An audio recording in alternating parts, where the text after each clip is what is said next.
તો હોળી પર્વે ભગવાનના દર્શન કરવા માટે ભક્તોમાં ઉત્સાહ છે। સુપ્રસિદ્ધ ડાકોર મંદિર તરફ પગપાળા સંઘોની યાત્રા છે।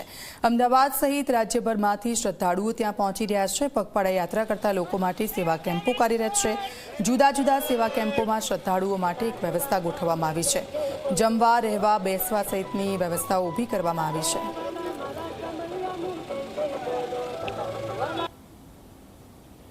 આપણી સંસ્કૃતિ, આપણી સનાતન સંસ્કૃતિ જે સેવા પરમો ધર્મ માને છે અને અતિથિ દેવો ભવમાં માને છે, ત્યારે ફાગણ સુદ પૂનમનો પર્વ, હોળીનો પર્વ, ત્યારે ડાકોર જવા માટે પદયાત્રીઓ જે છે તે જઈ રહ્યા છે અને તેની સેવા માટે અનેકો કેમ્પ લાગ્યા છે અને સેવા કરવામાં આવી રહી છે। કોઈ જમાડી રહ્યું છે તો કોઈ સેવા કરી રહ્યું છે, ચાય આપી રહ્યું છે। તો આપણે એક સેવા કેમ્પમાં આવી ચૂક્યા છીએ, તેમની સાથે વાત કરીશું।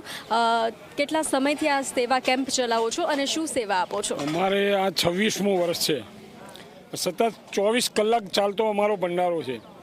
સવારેથી ચાલુ થાય, પૂરી, શાક, લાડુ, દાળ, ભાત, ફૂલ ભાણું, તે રાત્રે 7 વાગ્યા સુધી ખીચડી કઢી, રજવાડી ખીચડી કઢી, બુંદી, ગાંઠિયા, મરચાં, ફૂલ ભાણું રાત્રે 12 વાગ્યા સુધી। 12 વાગ્યા પછી ગાંઠિયા, મરચાં, એનો સતત સવારે બીજા દિવસ 10 વાગ્યા સુધી ચા સાથે, એ રીતે સતત 24 કલાક અમારો ભંડારો ચાલુ રહેતો હોય છે।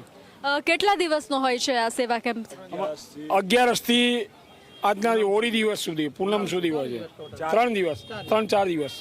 અને અંદાજે કેટલા શ્રદ્ધાળુઓ જે છે તે આ સેવાનો લાભ લે છે? તો ગણતરી તો બેન આમાં કરી શકાય એવી જ નથી। 1.5 થી 2 લાખ લગભગ રોજના 1.5 થી 2 લાખ માણસ અહીંયા જમે છે અને રાત્રે જેને સૂવું હોય એ સૂવા માટેની પણ અમે અંદર સગવડ કરેલી છે। અને આ સેવા કેમ્પમાં કેટલા લોકો જોડાયેલા છો? અમારું આખું ગ્રુપ જોડાયેલું છે। અમરપાક યુવક મિત્ર મંડળ, બાપુનગર, અમદાવાદ તથા આ વાડીના 22 ગામ પાટીદાર સમાજ વાડીના સહયોગથી, આજુબાજુના ગામના દરેક સહયોગ સપોર્ટથી આ અમારો ભંડારો અતિ વિતરણ ચાલે છે।